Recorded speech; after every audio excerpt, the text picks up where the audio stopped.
નમસ્તે ખેડૂત મિત્રો, કૃષિ વિજ્ઞાન કેન્દ્ર વઘઈની યુટ્યુબ ચેનલ ઉપર આપનું સ્વાગત કરું છું। હું ડૉક્ટર જે.બી. ડોબૈયા, વૈજ્ઞાનિક વિસ્તરણ શિક્ષણ, કૃષિ વિજ્ઞાન કેન્દ્ર, નવસારી કૃષિ યુનિવર્સિટી, વઘઈ, ડાંગ। ખેડૂત મિત્રો, આજે આપણે જાણવાનું છે કે ખેડૂતોને ઘણી બધી યોજનાઓનો જે લાભ લેવો જોઈએ એ કેવી રીતના એની અરજી કરવાની છે। તો ઘણી બધી યોજનાઓ છે, તો એની અરજી કેવી રીતના કરવી એ ઘણા ખેડૂત ભાઈઓ મિત્રોને ખબર હોતી નથી।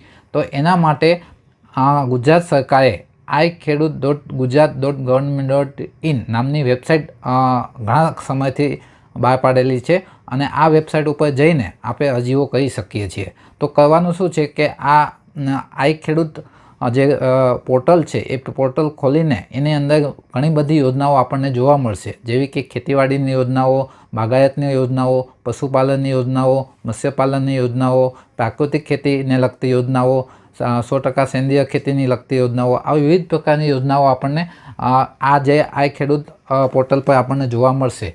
તો એની અંદર આપણે ક્લિક કરીને એની અંદર વિગત ભરવાની છે, પરંતુ આપણે જે ખેતી કરવાના છીએ, જે પાક વાવવાના છીએ એને અનુસંધાને જ આપણે માહિતી ભરવાની છે। આપણે સમજી લો કે બાગાયતનો પાક વાવવાના છીએ તો બાગાયતની યોજના ઉપર જ ક્લિક કરશું અને એની જ માહિતી આપણે ભરવાની થશે। તો ઘટકનું નામ જે આવશે તો એ પછી એના પ્રમાણે આપણે પસંદ કરશું, તો પછી અરજી કરશું અને એમાં અરજીની સામે અરજીની તારીખ પણ લખેલી હશે કે આ સમય દરમિયાન જ આપણે અરજી કરી શકીશું, એ સમય પછી આપણે અરજી કરી શકીશું નહીં। તો અરજી કરવા ઉપર ક્લિક કરવાનું છે। ખેડૂત મિત્રો, આમાં આપણે બધાને ધ્યાન આપવાનું થાય કે આપણે આના પીરિયડ પણ લખેલો હોય છે કે આપણે 10 વર્ષમાં એક વખત આ મતલબ જે સ્કીમ છે, યોજનાનો છે, એનો લાભ લઈ શકીએ છીએ અથવા આજીવન એક વખત। તો અહીંયા ખાસ આપણે ધ્યાન રાખવાનું, જ્યારે કોઈ પણ લાભ લેતા પહેલાં ઘણી વખત એવું પણ થાય છે કે આપણે અરજી ક્લિક કરતાં અરજી મતલબ નવી અરજી કરવા માટે ક્લિક કરીએ છીએ પરંતુ અરજી ખુલતી નથી। એનું કારણ કે આપણા કોમ્પ્યુટરની અંદર અથવા આપણા મોબાઈલની અંદર પોપઅપ જે કરીને એક આવે છે મેનુ, તો એ બંધ હોય છે, તો એને અલાઉડ કરવું પડે છે, જેથી કરીને આપણી જે આગળની પ્રોસેસ છે એ આગળ વધી શકે, નહીં કે ત્યાં આપણી પ્રોસેસ અટકી જાય છે। તો ખાસ મારે ધ્યાન દોરવાનું, જ્યારે આપણે કહીએ છીએ તે બે વસ્તુ છે, એક તો આપણે રજિસ્ટર થયેલા ખેડૂત છીએ કે રજિસ્ટર થયેલા ખેડૂત નથી એ પણ ધ્યાન રાખવું પડે। હવે નહીં હોય કે હોય, બંને લોકો અરજી કરી શકે છે, એમાં કોઈ શંકા નથી। તો જ્યારે આપણે અરજી કરીએ છીએ, નવી અરજી કરવા માટે ખુલે છે અને આપણે નોંધાયેલા વ્યક્તિ છીએ, તો ફક્ત આપણે આધાર કાર્ડ અને મોબાઈલ નંબર આ બંને વસ્તુ નાખવાનો છે અને નીચે OTP આવશે અથવા કોડ આવશે, એ કોડ નાખીશું તો ઓટોમેટિક આપણે આગળ જે ભરેલું જે વિગત છે આપણી પોતાની જ, આપણા ખેતીની જમીન કેટલી છે, આપણું બેંક શું છે, એ બધું જ ઓટોમેટિક આપણને અંદર દેખાશે, જેથી કરીને આખું ફોર્મ આપણને ફરીથી ભરવું પડશે નહીં। એ ખૂબ જરૂરી છે અને પેલું પણ છે।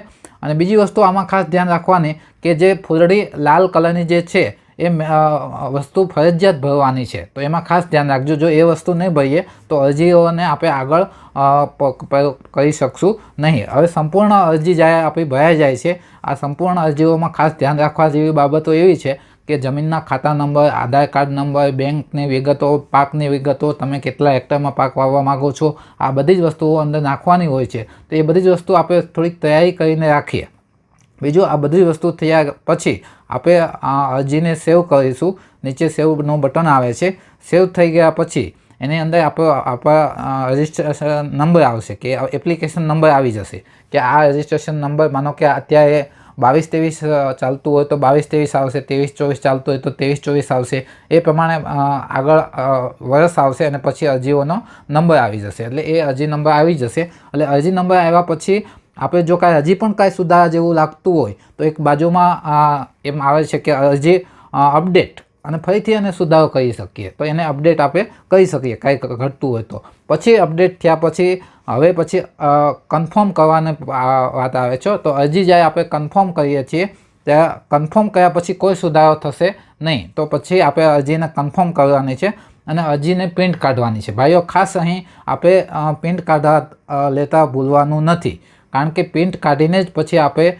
જે તે સંસ્થાને પહોંચાડવાનું થાય છે।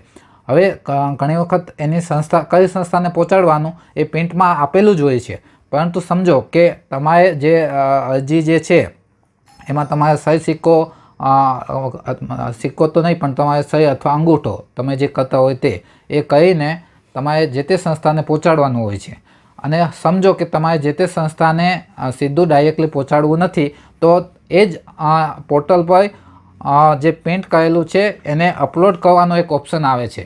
તો એ તમારી સહી કરેલું અથવા અંગૂઠો મારેલી જે અરજીઓ છે એની સાથે આધાર કાર્ડ છે, એની સાથે તમારું જે કંઈ રેશન કાર્ડ છે, એની સાથે અન્ય જે ડોક્યુમેન્ટ છે તે બધા જ PDF ફોર્મમાં એ જોડીને ખાસ 200 એમ કહેવાય ને કે કેબીથી વધારે જવા ના જોઈએ, એ વસ્તુનું ધ્યાન રાખવાનું અને અપલોડ કરી શકીએ છીએ. તો આપણે જે તે કચેરીમાં એ ફોર્મ આપવા જવાની જરૂર રહેશે નહીં.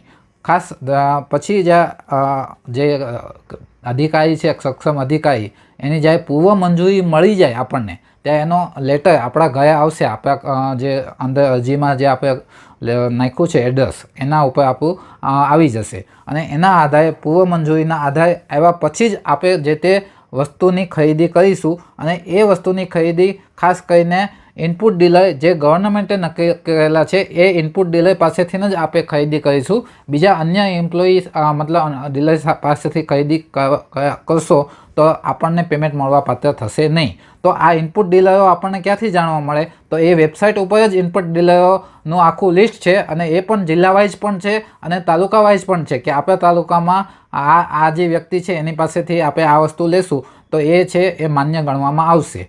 તો એ ક્યારે કરશું? જ્યારે પૂર્વ મંજૂરી જે તે અધિકારી દ્વારા આપણને, બાગાયત અધિકારી હોય તો બાગાયત અધિકારી, ખેતીવાડી, તો એ જે તે અધિકારી દ્વારા મળી ગયા પછી જ આપણને પૂર્વ મંજૂરી મળી ગયા પછી જ આપણે ઇનપુટની ખરીદી કરશું. અને ઇનપુટની ખરીદી કરીને પછી પણ બિલ પણ સાચવશું અને જે તે જે પૂર્વ મંજૂરીનો કાગળ છે એ પણ સાચવશું.